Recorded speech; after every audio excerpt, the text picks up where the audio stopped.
Hello everyone, मैं हूं हर्ष। आप देख रहे हैं मेरा चैनल माँ आयुर्वेदा। आज हम स्टार्ट कर रहे हैं क्रिया शरीर का चैप्टर रक्त धातु। इससे पहले मैंने आपको क्रिया शरीर का रस धातु बता दिया था। आज हम क्रिया शरीर का चैप्टर रक्त धातु स्टार्ट कर रहे हैं। चलिए देखते हैं रक्त धातु क्या है। तो सबसे पहले हम देखते हैं कि रक्त धातु की उत्पत्ति कैसे हुई। तो रक्त धातु की, जैसे कि मैंने आपको बताया था कि हर एक धातु अगली धातु की उत्पत्ति करती है। जैसे रस से रक्त बनता है, रक्त से मांस, मांस से मेद, मेद से अस्थि, अस्थि से मज्जा और मज्जा से शुक्र। ठीक इसी तरह यहाँ पर देखिए रस धातु जो है, तो इस पे रक्त अग्नि जो होती है उसकी क्रिया होकर दो भाग बनते हैं, सार भाग और कृत भाग। सार भाग जो होता है वो होता है प्रसाद भाग जिसे बोलते हैं हम। तो वो प्रसाद भाग से ही रक्त धातु की उत्पत्ति होती है। ये देखिए यहाँ पर देखिए साफ लिखा हुआ है कि जैसे हमने स्टार्टिंग में देखा था रस धातु कैसे बनी थी। जो हमने आहार खाया था तो उसमें आहार रस की उत्पत्ति होती है। तो उस आहार रस का जो सार भाग था उससे रस धातु बनी थी। ठीक इसी तरह जो रस धातु है, तो रस धातु पर रक्त अग्नि की क्रिया होकर उसके सार भाग से, तो सार भाग के दो भाग हो जाते हैं, स्थूल भाग और सूक्ष्म भाग। तो यहाँ पर देखिए जो स्थूल भाग था तो उससे रक्त धातु की उत्पत्ति होती है, और जो सूक्ष्म भाग है उससे उपधातु बनती है। जो कंडराशिरा होता है उपधातु, और ये मांस निर्माण अंश बनता है। अब ठीक यही देखिए मांस निर्माण अंश जो है ये ही मांस धातु की अगली जो धातु हम पढ़ेंगे मांस धातु, तो उसकी उत्पत्ति करते हैं। अब देखिए जो रस धातु थी तो उस पर रक्त अग्नि की क्रिया हुई, तो रक्त अग्नि की क्रिया होकर वो सार भाग बन गया और कृत भाग बन गया। सार भाग से जो है रक्त धातु बन गई, और कृत भाग क्या होता है, मल भाग। तो मल भाग इसका क्या है, पित्त। पित्त इसका मल है। अब इसके बाद देखते हैं यहाँ पर, ये वाला जो टॉपिक अभी मैंने आपको ये बताया है, ये भी नीचे आएगा। ये मैंने स्टार्टिंग में आपको बता दिया ताकि आपको आसानी से पता चल जाए। अब देखिए यहाँ पर है 7 धातुएं हमने पढ़ी थी। यहाँ से चैप्टर स्टार्ट है, 7 धातु हमने पढ़ी थी। तो रस के पश्चात रक्त की गणना की गई है आयुर्वेद में। सबसे पहले रस धातु हमने पढ़ी थी, तो रस के बाद ही रक्त बनता है।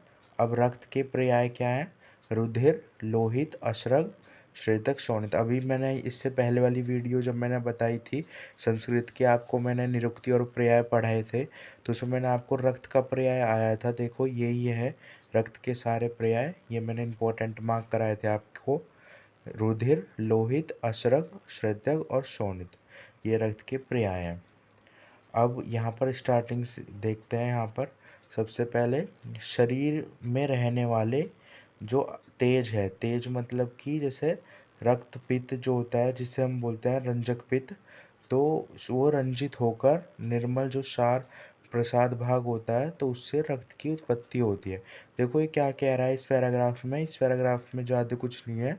इसमें बस यही बोला है जो शरीर में स्थित रंजक पित्त होता है ना, मैंने आपको पित्त चैप्टर पढ़ाया था, तो हमारे शरीर में 5 पित्त होते हैं, भ्राजक पित्त, रंजक पित्त, आलोचक पित्त, तर्पक, ये जो जितने भी 5 पित्त होते हैं, तो इसमें से एक रंजक पित्त बताया था मैंने आपको।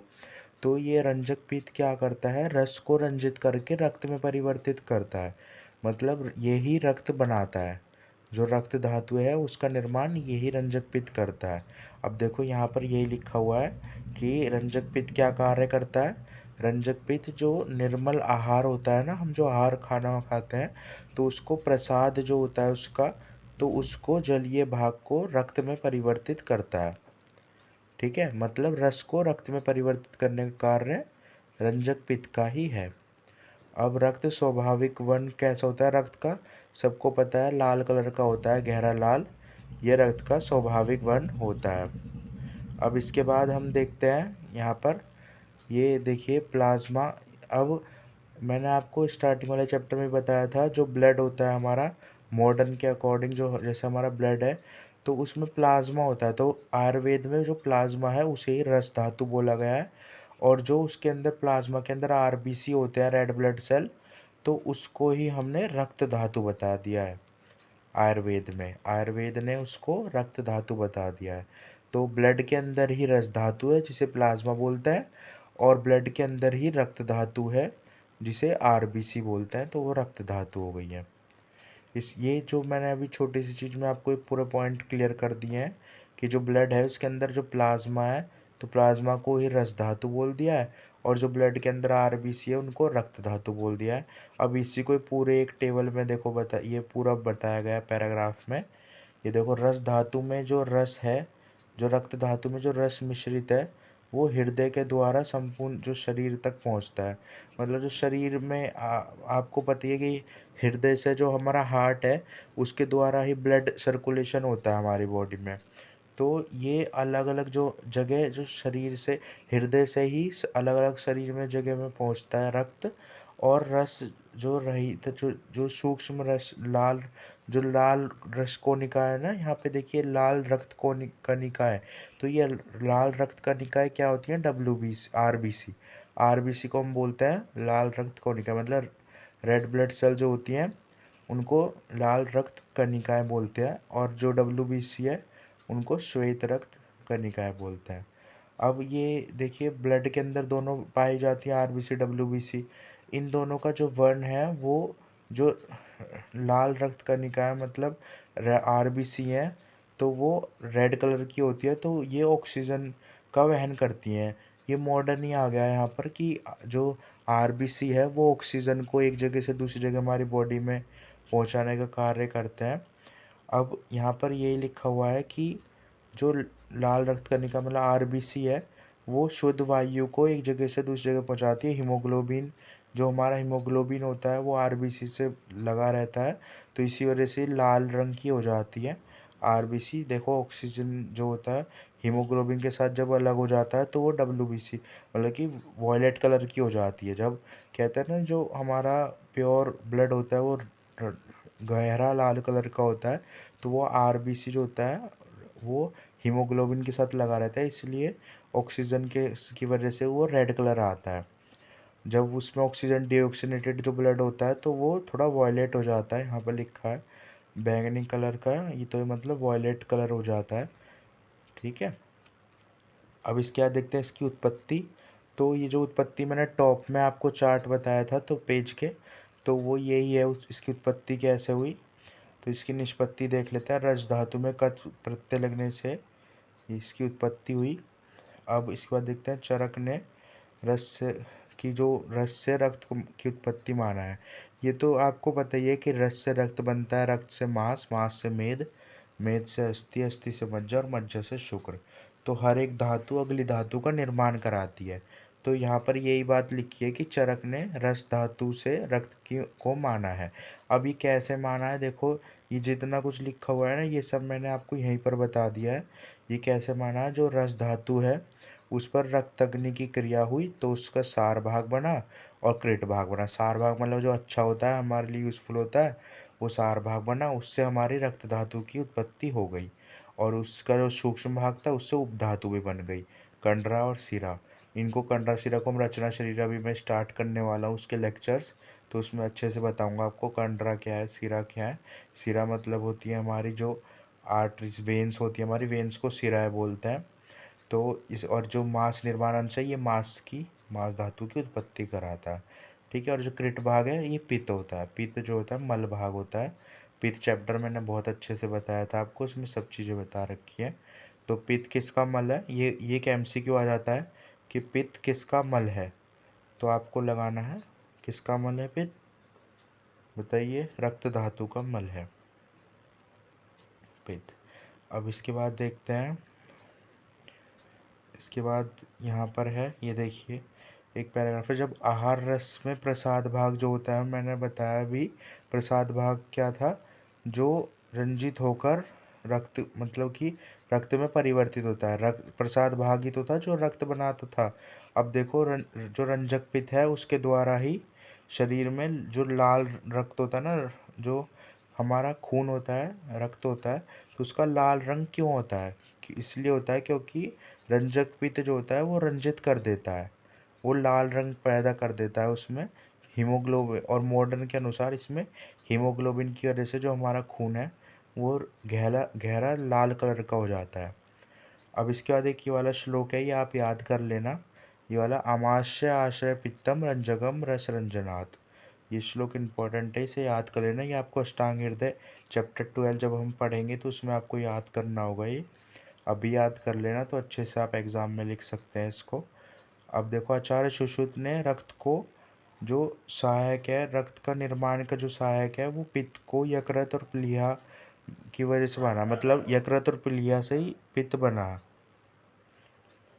यहाँ पर ये लिखा है जो पित्त बना है वो यकृत और प्लीहा के निर्माण। यकृत मतलब लिवर और प्लीहा मतलब स्प्लीन। तो लिवर और स्प्लीन जो है वो पित्त का निर्माण करती हैं, पित्त को बनाती हैं।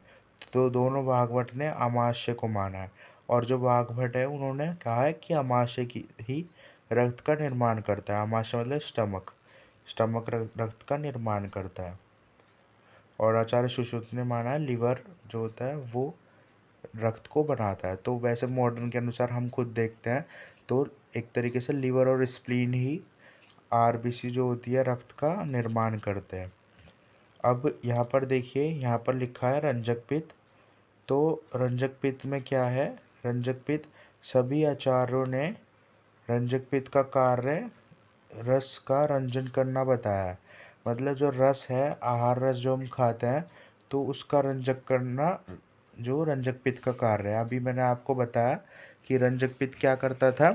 तो रंजक पित्त करता है, तो रंजक पित्त यहाँ पर क्या करता था, हमारा रस को रंजित करके रक्त में परिवर्तित करता था। मतलब रस से रक्त बनाता था रंजक पित्त, जिसकी वजह से रक्त का गहरा लाल कलर आता था। तो वो यहाँ पर ये लिखी है, देखिए आरबीसी जो होती है लाल वर्ण की होती है, रेड कलर की होती है। तो उसी की वजह से उसमें गहरा लाल कलर किसकी वजह से आता है? ऑक्सीजन की वजह से आता है, हीमोग्लोबिन की वजह से। एक ही बात को कई कई बार लिखा हुआ है यहाँ पर। देखो वही बात आ गई फिर से, रंजक पित्त रंजक अग्नि की क्रियाओं कर एक ही बात आ गई है। कई कई बार एक ही चीज़ को कई कई बार लिखा हुआ है यहाँ पर। इसके बाद देखिए, यहाँ पर क्या लिखा है। ये देखो मैंने यहाँ पर लिखा हुआ है जो आहार रस है, तो आहार रस समान वायु के द्वारा। मैंने वात चैप्टर पढ़ाया था आपको उसमें, तो उसमें समान वायु थी। जो 5 तरह की वायु होती है, प्राण उदान व्यान समान अपान। तो उसमें जो समान वायु है, समान वायु के द्वारा हृदय में रंजक पित्त के द्वारा जो होता है वो रस का रंजित करके रक्त में परिवर्तित करता है। वही बात है, कई कई बार 3-4 बार इसमें बुक में वही बात लिखी हुई है। अब फिर से देखो वही बात आ गई, जो रक्तग्नि है। अब रक्तग्नि का क्या कार्य था? देखो यहाँ पर सबसे ऊपर मैंने बताया था। तो यहाँ पर देखिए रक्तग्नि का कार्य क्या था। रक्तग्नि क्या करती थी? रस धातु को रक्त में परिवर्तित करती थी। तो ये रक्तग्नि का कार्य था, ये रस को रक्त में परिवर्तित करती थी। ठीक है। अब इसके बाद देखते हैं यहाँ पर,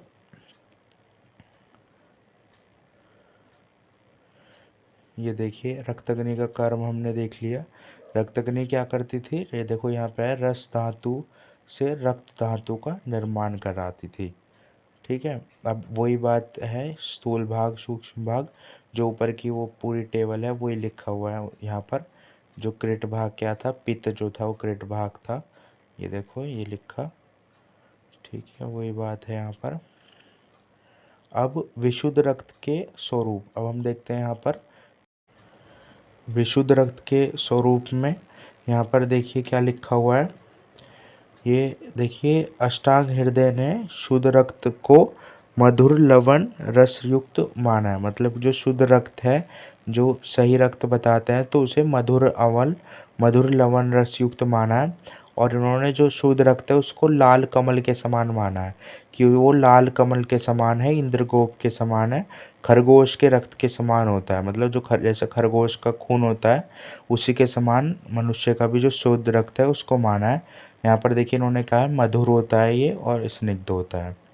जितना मैंने अंडरलाइन करा हुआ है वो मोर देन इनफ है, आपको उतना पढ़ना है बस। यहाँ पर ये देखिए, यहाँ पर शुद्ध रक्त क्या है? शुद्ध रक्त को माना है इन्होंने इंद्रगोप के समान, लाल कमल के समान। ठीक है। और जो गूंजा फल जो होता है उसके समान वर्ण वाला माना है इन्होंने शुद्ध रक्त को। ये लाल रंग का होता है। ये अगर वस्त्र पे लग जाए तो उसे धोने पर उसको मतलब वर्ण ना छोड़े, मतलब वहाँ पर रंग ना छोड़े।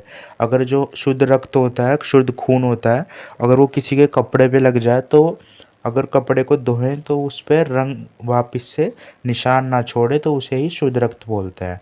शुद्ध रक्त कैसा होता है? लाल वर्ण का होता है, परंतु मनुष्य की प्रकृति के अनुसार इसमें न्यूनता आ जाती है। मतलब जैसा मनुष्य की प्रकृति होती है, वातज प्रकृति, कफज पित्तज कफज, तो उसके अनुसार इसके रक्त में अलग अलग तरीके का हो जाता है ये।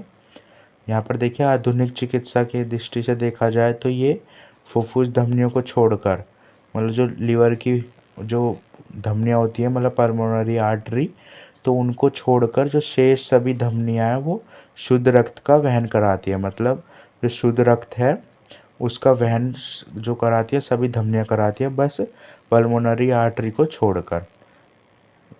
इनकी जिनमें लालिमा का कारण लाल रंग कणिका होती है, मतलब जो आरबीसी है वो हीमोग्लोबिन के से जो उपस्थित रहता है तो उसकी वजह से ही इनका रेड कलर होता है।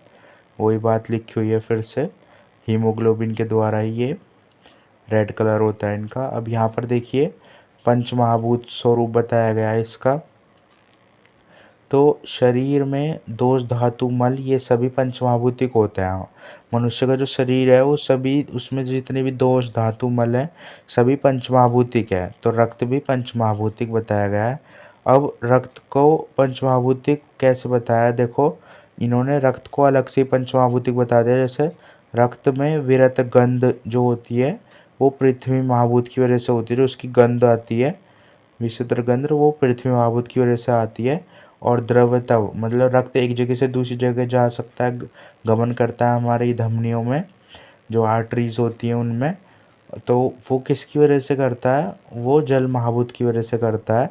और रक्त की लालिमा मतलब रक्त जो रेड कलर का जो होता है वो अग्नि महाभूत की वजह से होता है। और स्पंदन करता है, मतलब पाल्पिटेशन होती है जब नर्व्स चेक करते हैं हम, जो दूसरों की जब पेशेंट की नर्व्स चेक करोगे आप तो उसमें पाल्पिटेशन जो होती है उसकी, तो वो किसकी वजह से होती है? वायु महाभूत की वजह से। और जो लघुता हल्कापन होता है रक्त में वो किसकी? आकाश महाभूत की वजह से होता है। अब इसके बाद देखिए यहाँ पर है रक्त तेजो, जो यहाँ पर ये लिखा हुआ है रक्त में अग्नि और जल महाभूत की प्रधानता बताई गई है। मतलब मुख्यतः रक्त में अग्नि और जल की प्रधानता बताई गई है, और बाकी सब की भी जो है वो अलग से प्रधानता है, पर अग्नि और जल की मुख्यतः प्रधानता मानी गई है। देखो ये लिखा है यहाँ पर। इसके बाद देखते हैं रक्त का प्रमाण। तो रक्त का प्रमाण क्या है? 8 अंजलि माना है। तो 8 अंजलि जो होता है वो रक्त का प्रमाण होता है। आरबीसी, आरबीसी क्या होता है? जो रेड ब्लड सेल होती है, तो इसकी क्वांटिटी बताई गई है आरबीसी की संख्या। तो पुरुषों में आरबीसी की संख्या होती है, आप इसकी वाली क्वांटिटी याद रखना। ये वाली क्वांटिटी, ये मतलब यूनिट जो है ये मेन होती है, ये याद करना। पुरुषों में याद रख लेना और स्त्रियों में, ठीक है, ये आपको याद कर लेनी है। डब्ल्यूबीसी कितनी होती है? यहाँ पर देखिए डब्ल्यूबीसी की संख्या कितनी होती है? 7000 जो होती है। यहाँ पर देखिए यहाँ पर लिखा हुआ है 5000 से 10,000, ठीक है। ये 7000 नहीं है, यहाँ पर 5000 से 10,000 कर लेना। और प्लेटलेट्स की संख्या 1.5 लाख से 4.5 लाख, ठीक है। 3 लाख हटा देना, 1.5 लाख से 4.5 लाख, ये प्लेटलेट्स की संख्या हो गई। इसके बाद देखते हैं रस धातु जो है उसको पंचमहाभूतिक बताया गया था ना, तो उसमें देखते हैं अब ये पंचमहाभूतिक कैसे बताया गया। ये देखो यहाँ पर सबसे पहले देखते हैं हम रक्त में वायु का अंश जो होता है, तो वायु की वजह से ये ऑक्सीजन, कार्बन डाइऑक्साइड, ठीक है, ये वायु महाभूत की वजह से होता है रक्त में। और इसके बाद देखते हैं अग्नि महाभूत की वजह से क्या होता है रक्त में? पोटेशियम, मैग्नीशियम, आयोडीन, ठीक है, क्लोराइड, गंधक, लाइपेज, ये अग्नि महाभूत की वजह से होता है। और जल महाभूत की वजह से जलमावत की वजह से होता है कोशीय जल, मतलब कि जो कोशिकाओं में जो जल पाया जाता है ना, जो सेल्स होती है उनके अंदर जो जल पाया जाता है वो, और लिपिड्स, ठीक है, स्नेह। और इसके बाद पृथ्वी का जो अंश होता है वो सीरम, हीमोग्लोबिन, ग्लूकोज। ये आपको 3-4 नाम याद कर लेना है इसमें से। अगर कभी कभी पेपर में आ जाता है कि रक्त धातु का पंचभौतिक तत्व बताइए, तो वो पंचभौतिक तत्व आपको यही वाली टेबल बना देनी है उसमें। और जो मैंने अभी पीछे बताया था पंचभौतिक तत्व, ये सुषुप्त वाला जो भी बताया था, देखो मैं एक बार टिक लगा देता हूँ आपके में।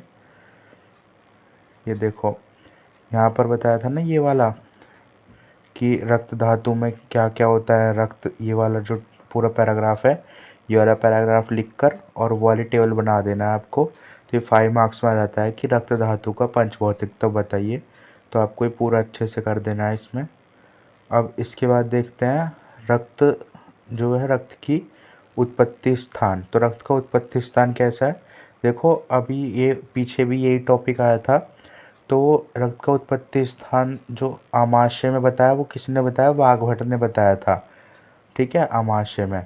और यकृत, देखो यहाँ पर सुश्रुत ने क्या बताया था, यकृत और प्लीहा, मतलब लीवर और स्प्लीन में बताया था इसका उत्पत्ति स्थान। अब इसका रक्त का कार्य आ गया। तो रक्त का कार्य तो आपको सबको पता ही है। रक्त क्या करता है, हमें प्राण प्राण जो होते हैं हमारे, जीवन रखने का कार्य वो रक्त का ही करता है। रक्त, हीमोग्लोबिन होता है रक्त में, वायु का गमन एक जगह से दूसरी जगह ले जाने का कार्य वायु से जुड़ा रहता है, ऑक्सीजन से। प्राण होता है हमारा निरंतर, ठीक है, प्राणों को निरंतर करता है हमारे शरीर को। और हमें प्राणी जो प्राणों को, इसे प्राण भी कहते हैं क्योंकि ये हमें जीवित रखने का कार्य करता है, इसके द्वारा ही हम जीवित रहते हैं, रक्त के द्वारा ही। आचार्य सुश्रुत ने क्या बोला है कि रक्त जो है शरीर में पोषण कर्म करता है, धारण कर्म करता है, ठीक है, मतलब धारण पोषण करता है। और एक और कर्म लिख लेना कि रक्त जो है वो मांस की उत्पत्ति कराता है। जो मांस है वो रक्त से ही बनता है, क्योंकि आपने देखा ही है, जो धातु है, एक धातु दूसरी धातु का निर्माण कराती है। तो यहाँ पर अब क्या लिखा है, रक्त शरीर के वर्ण का प्रसाधन करता है, मतलब प्रसाधन मतलब शरीर के वर्ण को मतलब अच्छा दिखाता है, सुंदर दिखाता है शरीर के वर्ण को, त्वचा को एकदम सुंदर दिखाता है। और मांस धातु का पोषण करता है, देखो आ गया है कर्म, मांस धातु का पोषण करता है। और जलीय कर्म करता है, मतलब जीवनीय कर्म करता है, जीवित रखता है, मनुष्य को बल देने वाला होता है, ठीक है। मांस को पुष्ट करता है, रक्त शरीर का मूल है और प्राणों को धारण करता है। इसके बाद है रक्त समस्त धातुओं का पोषण करता है, मतलब सभी धातुओं का पोषण करता है। यह शारीरिक बल और आयु और सुख को देने वाला होता है, मतलब शारीरिक बल, आयु और सुख को देने वाला होता है। रक्त की उत्पत्ति स्थान, तो रक्त का प्लीहा और रक्त की उत्पत्ति स्थान क्या बताया था, यकृत और प्लीहा मैंने बताया ये था अभी। अब रक्त दुष्टि के देखो यहाँ पर कारण बताया कि रक्त में दुष्टि कैसा आती है, मतलब वो खराब कैसे हो सकता है, या उसमें जो रोग हैं उनके दोषों की कैसे उत्पत्ति हो सकती है। विधाही, जैसे जब जब कोई इंसान जला हुआ ज़्यादा खाना खा लेता है, विधाही जले हुए अन्न का सेवन कर लेता है, तो उससे रक्त की दुष्टि हो जाती है। धूप का सेवन, धूप ज़्यादा ले लेता है तो, और स्निग्ध आहार मतलब उष्ण आहार, गर्म आहार ज़्यादा खाता है। और क्या है, वायु मतलब कि वेग से तेज बहने वाली जो वायु का सेवन करने से रक्त धातु में दुष्टि हो जाती है। इसके बाद रक्तक्षय के लक्षण। अब देखो यहाँ पर रक्त दुष्टि के लक्षण बताएं। कुष्ठ, कुष्ठ हो जाता है, कुष्ठ रोग। विसर्प, त्वचा पे चकत्ते जैसे पड़ जाता है। रक्तपित हो जाता है, ठीक है। और यहाँ पर इन्फ्लेमेशन ऑफ एनल रीजन, ठीक है। मुखपाक मतलब अल्सर जिसे कहते हैं, मुंह के छाले हो जाता है। गुल्म हो जाता है, ये वृद्धि, ठीक है। प्लिया, वृद्धि हो जाती है, मतलब स्प्लीन, इन्फ्लेमेशन ऑफ स्प्लीन। कामला रोग और द्रदु कुष्ठ जो हो जाता है, ये रक्त जो है, जब रक्त की दुष्टि हो जाती थी ना, जले हुए भोजन करने से या धूप का सेवन करने से, तो ये सब रोगों की उत्पत्ति हो जाती है। अब रक्तक्षय के लक्षण क्या थे, देखो ये वाला श्लोक आपको, देखो ये रक्तक्षय के ये वाला रक्तक्षय वाला टॉपिक है ना, रक्तक्षय के रक्तक्षय और वृद्धि, मांसक्षय और वृद्धि, ऐसे ही सारे सभी धातुओं की क्षय और वृद्धि आपको अच्छे से याद करनी है, क्योंकि आप अष्टांग हृदय का अभी चैप्टर पढ़ोगे ना आगे। अष्टांग हृदय का चैप्टर है 11। देखो ये 11 का श्लोक है अष्टांग हृदय का। अगर आप चैप्टर 11 पढ़ोगे तो वो पूरा चैप्टर ही इस उस पे है कि दोषों की धातुओं की वृद्धि और क्षय बताइए। तो उसमें आपको सारे श्लोक याद करने पड़ेंगे वाले, और सारा अच्छे से पता होना चाहिए। तो आपको अभी अभी हर चैप्टर का अलग से पढ़ लोगे तो वहाँ पर आप आसानी से कर लोगे, वो पूरा चैप्टर आपका इजीली तैयार हो जाएगा। अब ये वाला श्लोक आपको याद करना है, रक्ते अमल शिवृति शिरा स्थल्य रूक्षता, ये इसका श्लोक है। अब इसके बाद रक्तक्षय के लक्षण। रक्तक्षय से त्वचा रूक्ष हो जाती है, मतलब त्वचा जो होती है रूखी हो जाती है। अगर रक्त की कमी हो जाती है ना शरीर में, खून की कमी हो जाती है शरीर में, तो त्वचा जो है रूखी हो जाएगी। शीत अम्ल पदार्थ खाने की अभिलाषा, मतलब खट्टे पदार्थ खाने की इच्छा होने लगेगी। शिराओं में स्थिरता आ जाती है, शिराओं में स्थिरता प्रकट होने लगती है। और रक्तक्षय से क्या होगा, धमनियाँ प्रवट रक्त प्रमाण कम हो जाएगा। मतलब एक तरीके से खून जब कम हो जाएगा शरीर में तो क्या होगा, जो धमनियाँ होती हैं, जो आर्टरीज होती हैं, उनमें खून कम हो जाएगा। और हाइपोटेंशन मतलब बीपी भी कम हो जाएगा, ब्लड प्रेशर कम हो जाएगा। ठीक है। रक्त वृद्धि क्या होगा, तो इसका अपोजिट हो जाएगा। रक्त वृद्धि में क्या होगा, रक्त की अति वृद्धि होने पर त्वचा लालिमा हो जाएगी, मतलब त्वचा ज़्यादा लाल हो जाएगी शरीर में। और क्या हो जाएगा, जो सीरा है, जो धमनियाँ हैं वो पूरी भर जाएंगी, और ये लक्षण उत्पन्न होते हैं। अभी देखो नीचे लिखा हुआ है इसका, ये देखो वाला श्लोक आपको याद करना है। रक्तम विसर्प प्लीहा वृद्धि कुष्ठ वातरस पित्रअश गुल्मोपकुश कामला। ठीक है, इतना ही श्लोक याद करना है आपको। अब इसका देखिए क्या क्या हो जाएगा जब रक्त की वृद्धि हो जाएगी।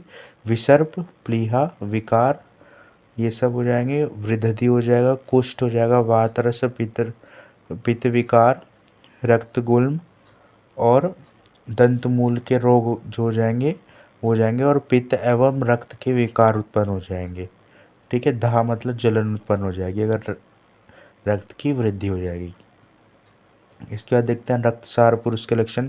अब आपको ये सारे सार भी देखना है। मैंने इससे पहले जो रस धातु बताई थी उसमें अष्ट सार का वर्णन करा था, मतलब 8 प्रकार के जो सार थे, तो उसमें बताया था मैंने। सबसे पहले हमने त्वक सार देखा था, अब यहाँ पर है रक्त सार।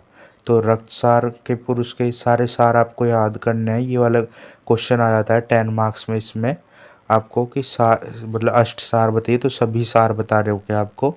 तो यहाँ पर देखिए रक्तसार पुरुष के लक्षण क्या है। मतलब रक्तसार एक तरीके से हम बोलते हैं जो मनुष्य के अंदर रक्त क्वांटिटी जितनी बताई गई है उसी क्वांटिटी में है, बिल्कुल नॉर्मल वैल्यू है, बिल्कुल स्वस्थ पुरुष है और एकदम हेल्थी है, तो उसे रक्तसार बोलेंगे। अब देखो जिस पुरुष के कान, अक्षी मतलब आँखें, मुख, जीवा और नासा मतलब कि नाक, और ओष्ठ मतलब होठ, और हाथ पैर तलवे, नख मतलब नाखून, ललाट माथा, और शिशिर स्निग्ध मतलब स्निग्ध हो, रक्त वन की हो, सुशोभित चमकने वाले हो, तो उन्हें रक्तसार पुरुष कहते हैं। ठीक है। इसके बाद ये सुख जब जिसके ये रक्तसार हो जाएगा तो उसे क्या होगा, उसे सुख की प्राप्ति होगी, बल होगा, क्लेश को हरने वाला होगा वो, और गर्मी ना सहने वाला, मतलब उसके अंदर गर्मी नहीं सह पाएगा वो। बाकी सुख की प्राप्ति होती है उसे। ठीक है। इसके बाद देखते हैं यहाँ पर शुद्ध रक्त के लक्षण। जिसके अंदर शुद्ध रक्त है तो उसके लक्षण क्या होंगे, तो शुद्ध रक्त के लक्षण बताए गए हैं कि ये मनुष्य आहार का जो सेवन करते हैं, तो जो शुद्ध रक्त होता है जिस देश काल, तो शुद्ध रक्त के क्या लक्षण होंगे, जैसे 7 में काल होता है ना, तो ओक 7 में, ये भी आप आगे पढ़ोगे, अभी आपको टर्म समझ में नहीं आएगी।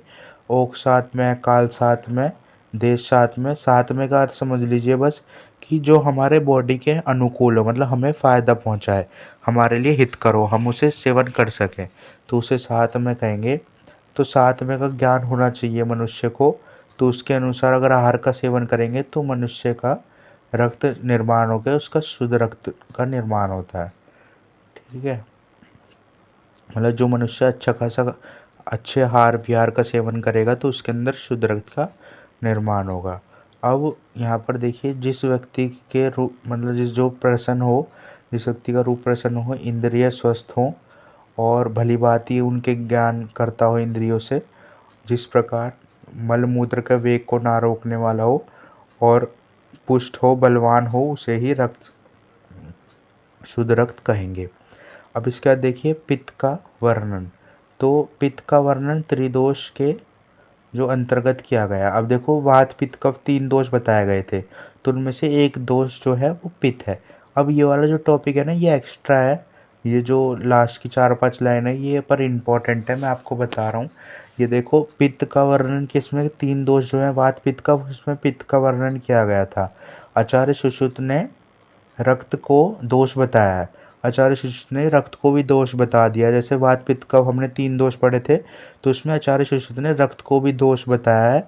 इनके अनुसार रक्त भी दोष एवं धातु दोनों है। तो रक्त और पित्त जो है गंध और वर्ण गुण में समान है, तो इन्होंने जो है रक्त धातु को पित्त धातु के आश्रय भाव मतलब माना है। और शरीर में पित्त की वृद्धि होती है तो रक्त की वृद्धि होती है। ऐसे ही अधिक पित्त का जब शमन हो जाएगा तो उसके साथ रक्त का भी शमन हो जाएगा। तो इन्होंने यही बताया है कि जैसे रक्त, अगर शरीर में रक्त बढ़ता है तो पित्त भी बढ़ता है, और पित्त बढ़ता है तो रक्त भी बढ़ता है। ठीक इसी तरह अगर रक्त कम होता है तो पित्त भी कम होता है, और पित्त कम होता है तो रक्त भी कम होता है। तो ये दोनों एक दूसरे के आश्रय भाव हैं, मतलब एक दूसरे के से जुड़े हुए हैं। इसी तरह इन्होंने बताया, इसलिए इन्होंने मान लिया कि ये दोनों ही दोष हैं। ठीक है, आचार्य सुश्रुत ने दोनों को ही दोष बता दिया है। इसी के साथ ही चैप्टर ख़त्म हो गया दोस्तों। अगर आपको ये वीडियो अच्छी लगी तो मेरे इस वीडियो को लाइक कर देना, और ऐसी और वीडियोस देखने के लिए मेरे चैनल महा आयुर्वेदा को सब्सक्राइब कर लेना। फिर मिलते हैं नेक्स्ट वीडियो में नेक्स्ट चैप्टर के साथ। Thank you everyone.